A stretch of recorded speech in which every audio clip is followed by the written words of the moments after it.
I love my life. I love my life. I love my life. I love my life. I love my life. I love my life. No, no.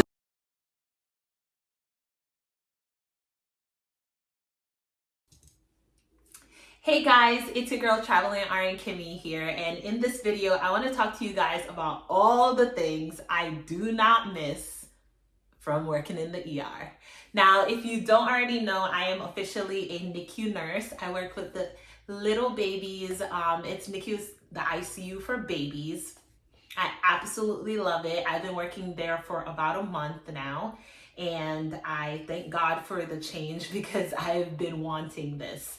And it's not until after working in the NICU, even from day one, I knew there were so many things that I am not gonna miss from working in the ER. Now, and I'm just gonna go through all the random things that I've been noticing that I thank God I don't have to do anymore, because like the NICU and the ER, it's like two different worlds.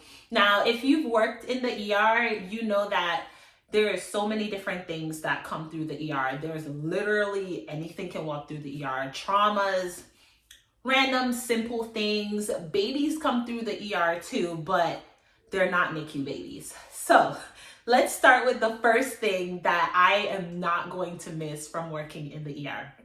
Number one, I am not going to miss the fact that in the ER, I would get about a patient, when it comes to patient ratio, I would get between 4 to 6 patients.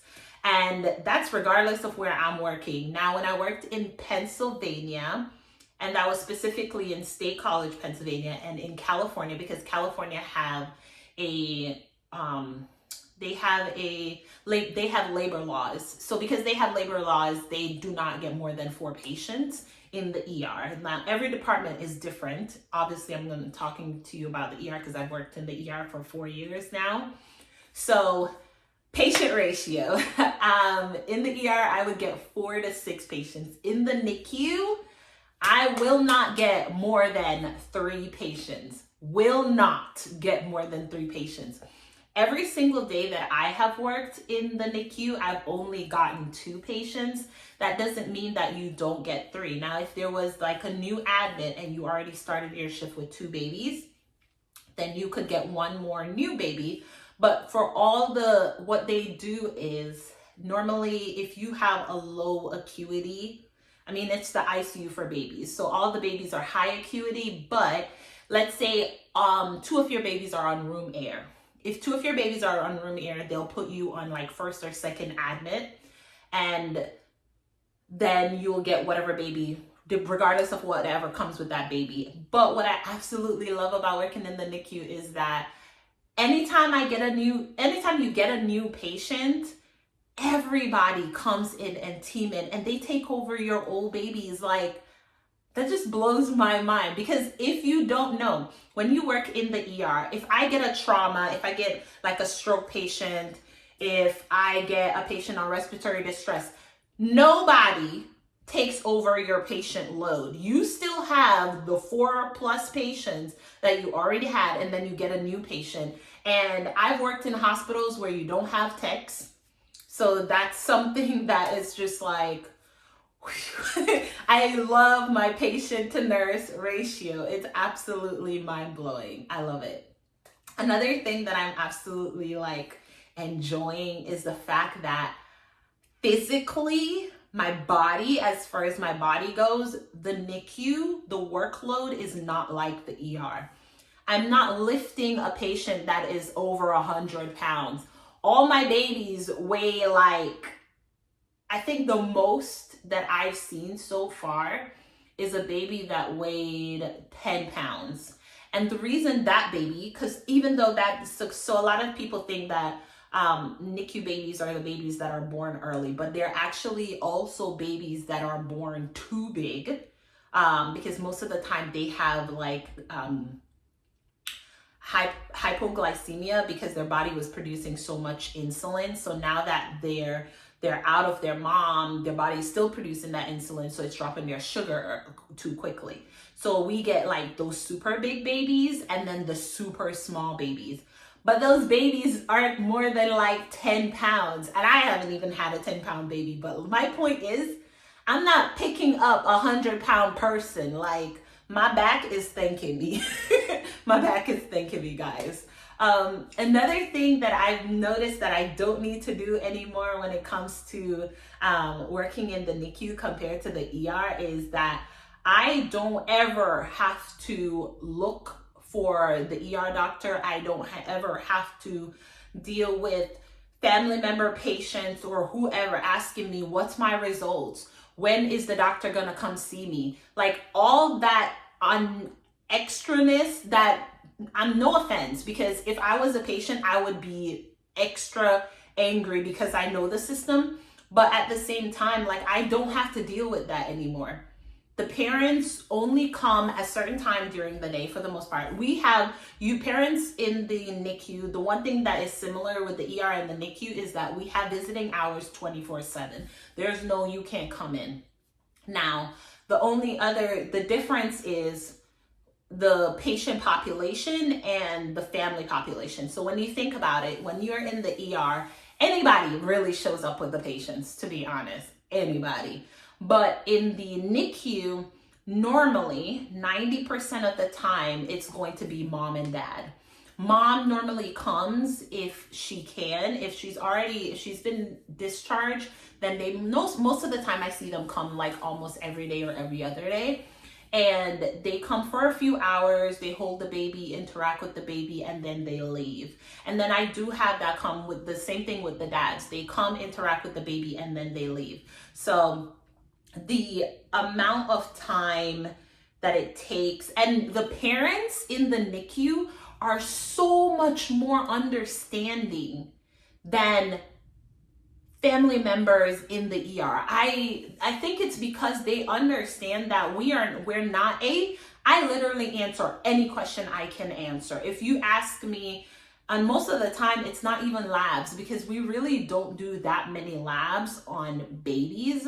We do it when they're born, when we're reassessing, like, let's say their sugars. But we're not doing CBCs every morning, every 3-6 hours. We're not doing that. So that's another thing I don't do anymore. I don't do labs all the time, like every few hours, repeat troponins, repeat APTTs. We don't do that. Normally it is, if it's a really sick baby, we would do labs when the baby arrived to the NICU.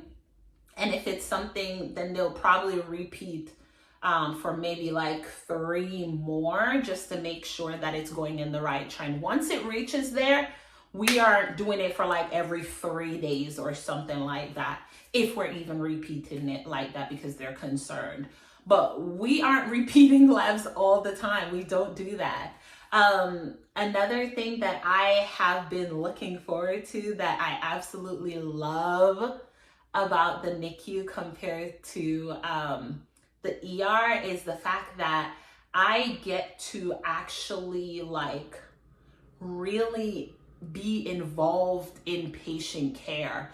I don't know how to describe that. Like, I obviously, like, I'm telling you, 99% of the time, it is the nurse that is the main provider to these patients. I'm the one feeding the baby, changing the baby, assessing the baby, like every hour. So because of that, my interaction and my relationship is so different from the ER. People are constantly moving and leaving and getting discharged or going upstairs. It's just the rotation happens so often. And in the NICU, the rotation doesn't happen like that. The babies that are in the NICU stay between, depending on how critical they came in and what they are here in the NICU for, but they can be in the NICU for 24 hours. Like, let's say they just need antibiotics, right? So 24 hours to months, literally months, having the same patients. And for me, it's so different because I get that relationship with the baby because you get attached. And at the same time, like, you get attached with the family.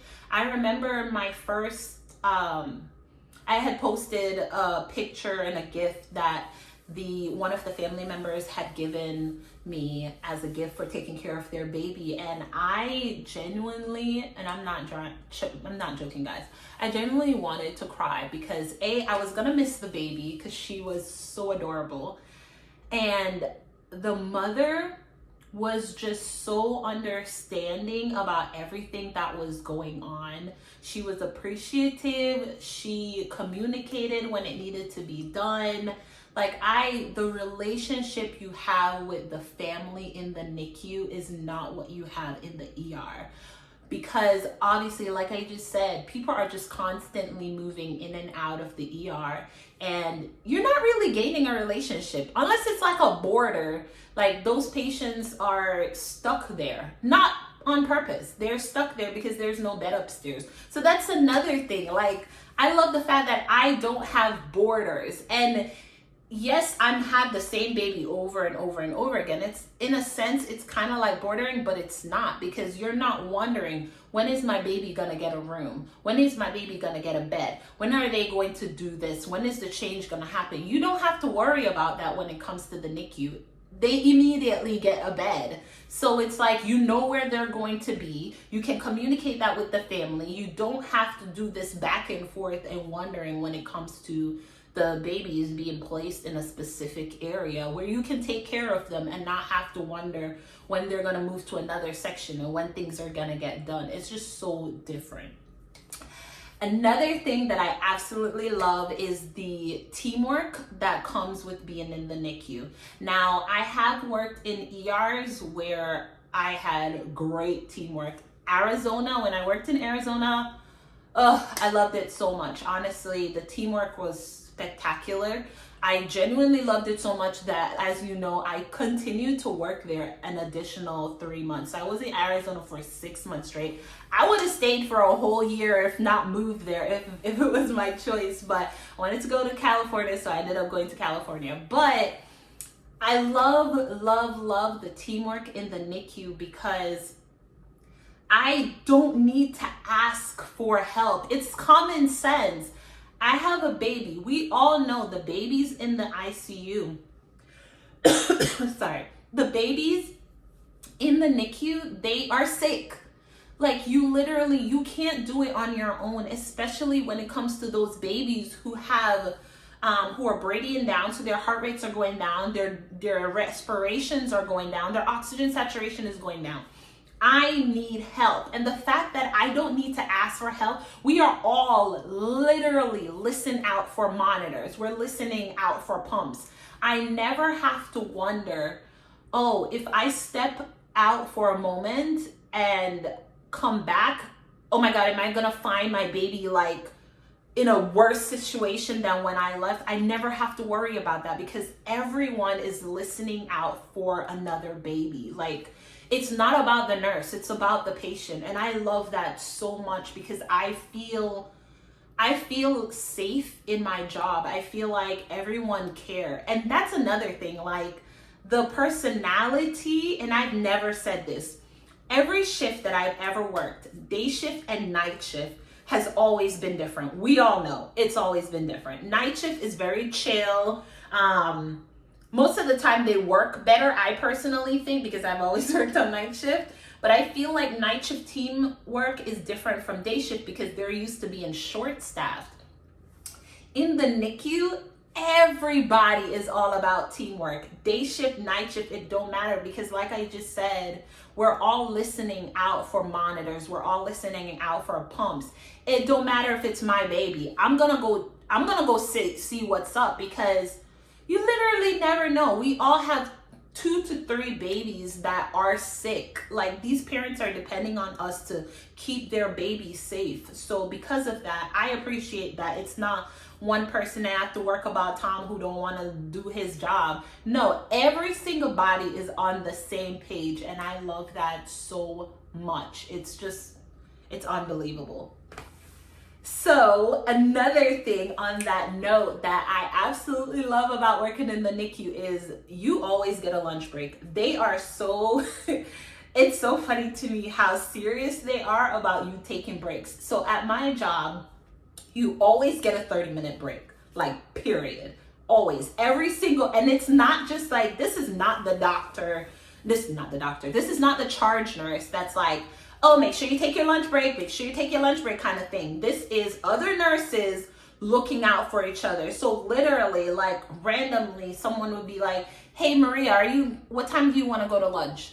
And then you could be like, oh, I'm gonna go at 1, and then you're like, oh, I'll go at 12:30. We're all looking out for each other, and I love that so much because I never have to wonder, am I gonna eat today? We know in the ER, you don't get lunch breaks, and I don't care what nobody says, because people don't understand, and I hate when people are like, oh, don't you snack at your computer? You're not supposed to be snacking at your computer. First of all, you're not supposed to be doing that. Don't bring food to your workstation. It's just unsanitary, first of all.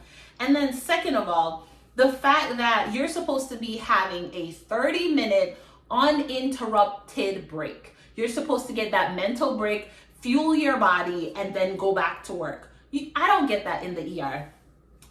Not everywhere, at least.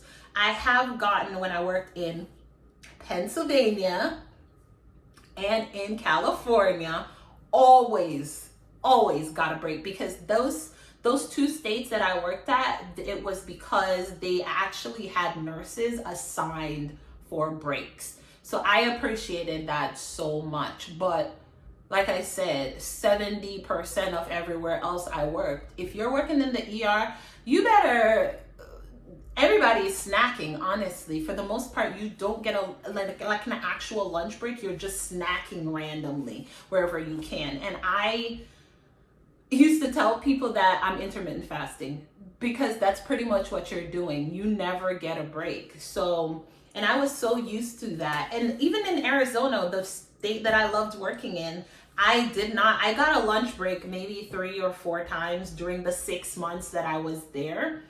And I wasn't angry, because like I said, everything else I loved about working there.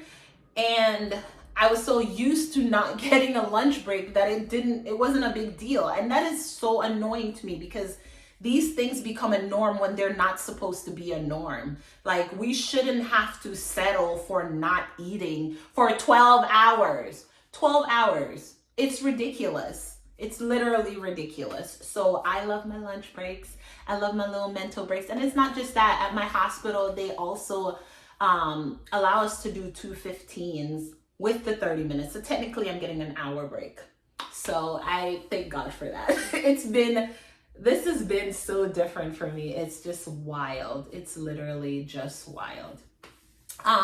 Another thing that I have been looking forward to, and this is personal to my job, but as far as working weekends, for them, weekends isn't like a 2-day thing. It's not like Friday, Saturday, which is normally what it is for night shift, or Saturday, Sunday for day shift. It's 1 day. So I am required to pick up 3 weekends, which is 3 days in a 4-week period. So a Saturday, a Friday, a whatever, and that'll be all. So I just picked up mostly Saturdays, because I get an $8 shift differential on night shift for the weekend. So I'm like, yeah, I'm gonna do that. I'm gonna take advantage of that one. So yeah, that's my plan. My plan is to only work like 1 Sunday, because I like to spend that time with my significant other. But Saturdays, I don't mind working Fridays or Saturday nights. And if I honestly can, I will take that weekend differential, guys. That is the one thing about working as a travel nurse that you don't get. You don't get shift differentials. So that is a positive. I mean, your pay is great, so I didn't really care as a travel nurse, but that is one positive that I really appreciated and don't really complain about. So another thing that I love now working in the Nicu that I don't have to deal with in the ER is the fact that when you work in the ER, I feel like the ER is very task oriented. So the patient shows up to the room, you're hooking them up to the monitor, you're getting their blood, you're sending it off to the lab, you're getting them to their scans, you're bringing them back to room, you're doing repeat labs, you're doing repeat blood work, repeat scans, you're assessing the patient. As far as it comes to being in the NICU, we don't do that. So obviously if you get a new admit, you are doing those things the first time. So you are assessing the baby, you're getting blood work, you're doing the vitals. Now, the difference that comes with working in the NICU is that because these babies are premature and they haven't developed all their organs and everything, we try to do this thing called clustering cares. And basically what clustering cares means is that we try to do everything we need to do with the baby in a one quick, like within an let's say 30 minutes to an hour period, and then we do not touch the baby unless we have to for another 3 hours. So that doesn't mean within 3 hours I'm not doing anything. You are still assessing the baby, you're still going to put eyes on the baby, you're checking if it's different when you have a baby that has a IV. You're still leaving the baby alone in the sense that you're not taking off the clothes, you're not doing all these things, you're not getting blood work, we're not doing that. But you would be assessing the IV, and that's like literally looking, feeling, make sure the IV is infusing, no infiltration, restart the pump, and then you leave the baby alone. So a lot of the times, like I said, we cluster our cares. We try to do everything in that moment, feed, change, medications, blood work, and then we don't bother the baby for 3 hours. So basically, like I said, we do cluster cares every 3 hours. So I would say you would do like the head to toe assessment, the feeding, diaper, everything. I want to say 4 times. Yes, you'll do it 4 times during your shift. And like I said, in those in-between periods, all you're doing is keeping an eye on the baby's heart rate, the monitor. You're taking a look at the baby, but we're not actually like bothering the baby. The point is to let the baby sleep, because when they sleep, they're growing, they're developing. So we try to allow them to do that, because the whole point is to let them grow so they can grow up and go home. So that's another thing. I am not constantly like you're in the ER, drawing blood work, assessing patients, bringing them to the bathroom, all sorts of other things that we have to do. I don't do that anymore. All our cares are clustered. So we're still assessing, but we're not putting our hands on them unless we have to. So that's completely different for me. I've never experienced that in my life. Another thing that we don't do in the NICU is we do not, and it's an absolute rule, we do not bring food in the NICU. No exception. We do not bring food in the NICU. These are sick babies that for whatever reason, we don't want no type of animal infestation or anything, no exception. And that's one thing that I think is so interesting for me, because I've worked at multiple hospitals. They all have the rule of not eating at the workstation. All of them. But everybody does it because nobody gets lunch breaks. And no, in the NICU, they're not playing games. No food. You can have a closed container for like water and stuff, but even that, they still don't want it at the nurse's station, because these babies are right there. I turn around and I can see my baby, like literally neck turn. My baby is next to me. That's the difference between working in the ER and working in the NICU. I'm not running to the room across me to go get my patient, or like, oh my God, the monitor. I've had patients like literally walking out of the room with all the cords attached, about to take the whole monitor with them. No, literally, this baby is right next to me. Every nurse's station, every nurse's computer is right next to the babies that you're going to be working with. Now, every now and then, they do give you an assignment where, like, let's say one baby's here and the next baby is like let's say two bassinet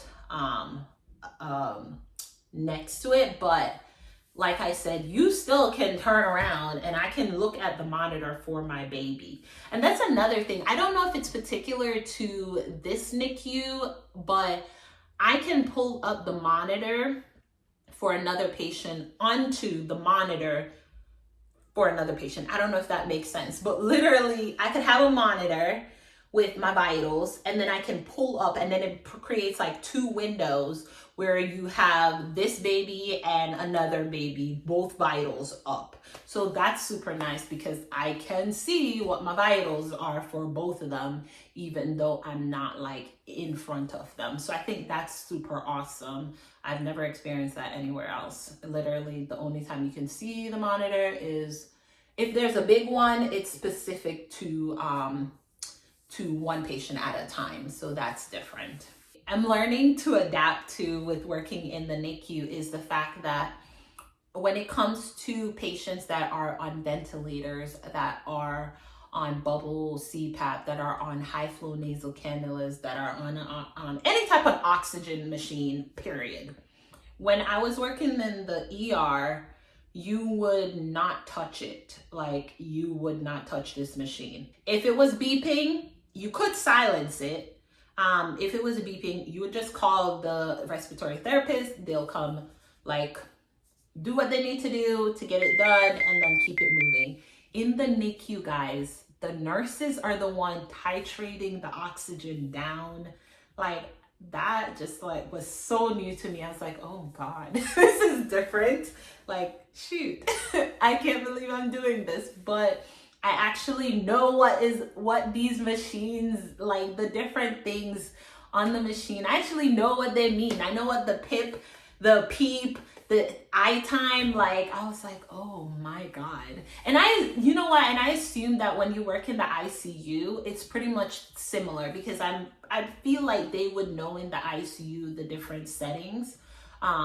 But in the NICU, the nurses are the ones titrating the oxygen down because we are super conscious about the fact that babies, if they are given too much oxygen, they could actually go blind. So because of that, the nurses have the autonomy to titrate because at the end of the day, we all have the common goal. There is only one respiratory therapist in the NICU, but I love the fact that we always have a respiratory therapist in the NICU. I have worked at ERs where there is a respiratory therapist, but a lot of the times they float. And in the NICU, that respiratory therapist is only for the NICU because if a baby is born and we need to rush to the delivery room, they need to be there, period. So I love the fact that we have that availability all the time, 24 hours. And if I don't know how to use something, I can ask them. Like, it's nice. I know where the respiratory therapist is all the time. They are always right next to the doctor's station. Their little station is right next to the doctor's station. So the respiratory therapists sit there. There is also a nutritionist that's also there if you have questions. I don't normally have questions, but they are there. So that's super cool. I love having the resources that I need to do my job. And I never have to, like, I never wonder, like, oh my God, do I need to troubleshoot this, or like, how am I going to be able to do this? I love the fact that I always have someone there to help me. Like, it's such a stress reliever. Like, it's just unbelievable, to be honest. I love it, obviously. I love the job. Another thing that I love about working in the NICU is the fact that I genuinely don't even care which shift I'm working. When you're in the ER, there are specific times where you know it's the busiest, like, period. You, after 8 o'clock in the morning, from 8 to like, Jesus, from 8 to 11, no, let's say 8 to 12:30 a.m. Like 11 in the morning to 12:30 a.m. into the next day. that period is constantly busy. Like there is no like downtime until like right before that or right after that. It's just constant chaos. In the NICU, nope, no chaos. No chaos, guys. Now, obviously, if you have a new admission, then that is particular to the nurse. I wouldn't describe that's a new admission as chaos. It's just a new admission. You know the different things you need to do. You just go through them, get it done, and then you settle the baby. And then that's it. That's still only one thing.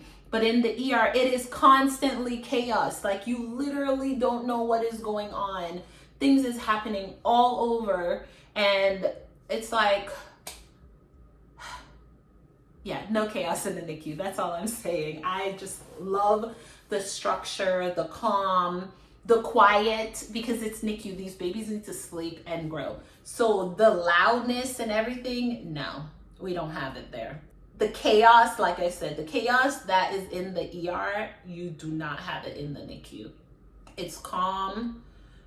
Everybody knows what's supposed to be going on. We all just want the babies to grow and heal, pretty much.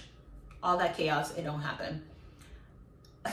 My favorite thing that I am so grateful to not deal with anymore, and no offense to this population, but I do not have to take care of psych patients. I am not a psych nurse, and I applaud every single psych nurse I talk to when I give report, because it takes a particular person to do that.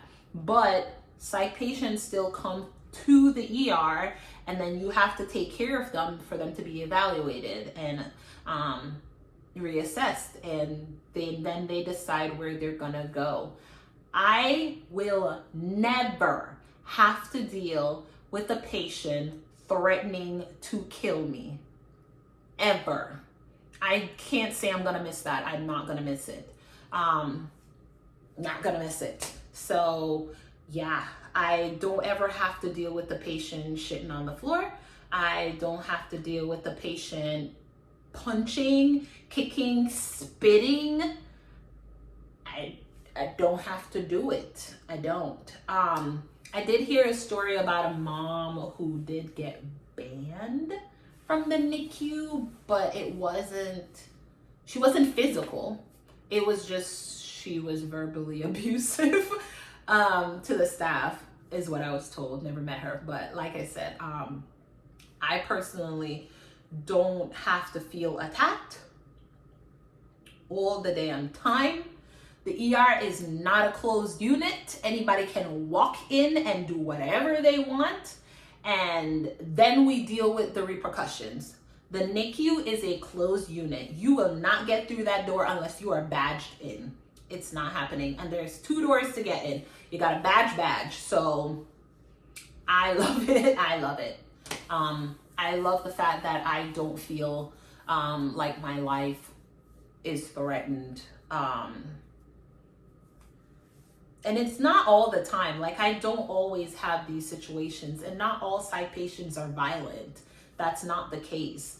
But the times that I have experienced those situations was one too many, to be honest. I had a coworker who literally was backed into a corner, not by a psych patient, actually. It was by this man who was a trauma, and the meds didn't knock him out. And she was there by herself, guys. She was there by herself. He cornered her in a corner, and thank God eventually someone showed up after she was yelling for help.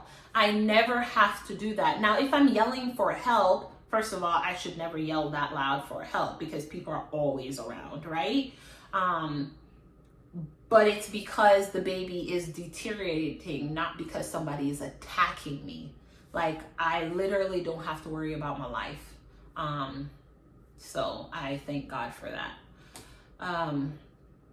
Yeah, it's not for everybody. Giving report in the ER is not like giving report in the NICU.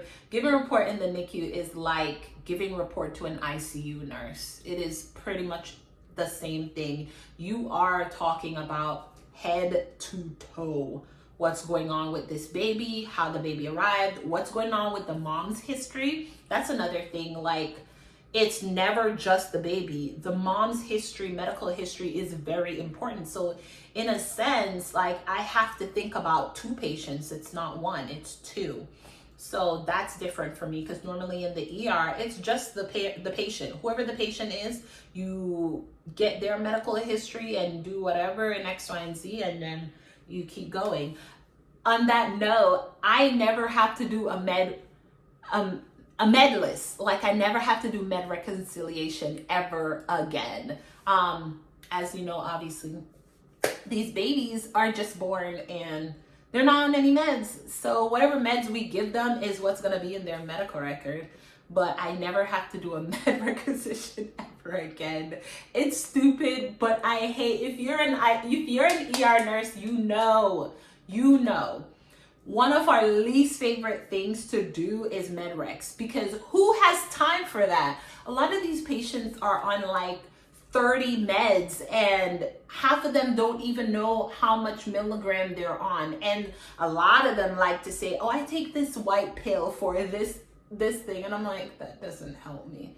How many times, guys, if for those of you who don't already have a list, please, for the sake of the ER nurse, if you take more than 3 meds, and I'm saying 3 because even I feel like 5 is too much for someone to remember every single dosage. If you take more than 3 meds, write them down and write the dosage. Fold that paper up and put it in your wallet, because I don't think people realize that it could be life or death. If I don't know what meds you're on, you were in a car accident, you're unconscious, and none of your family member is there to give me that information. God forbid we give you a medicine you're allergic to. How would we know? So, yeah, I never have to do that again. Now, babies definitely can still have a reaction to a medicine, but we would find out in that moment that they're allergic. But we actually really do not give medicines like that in the NICU.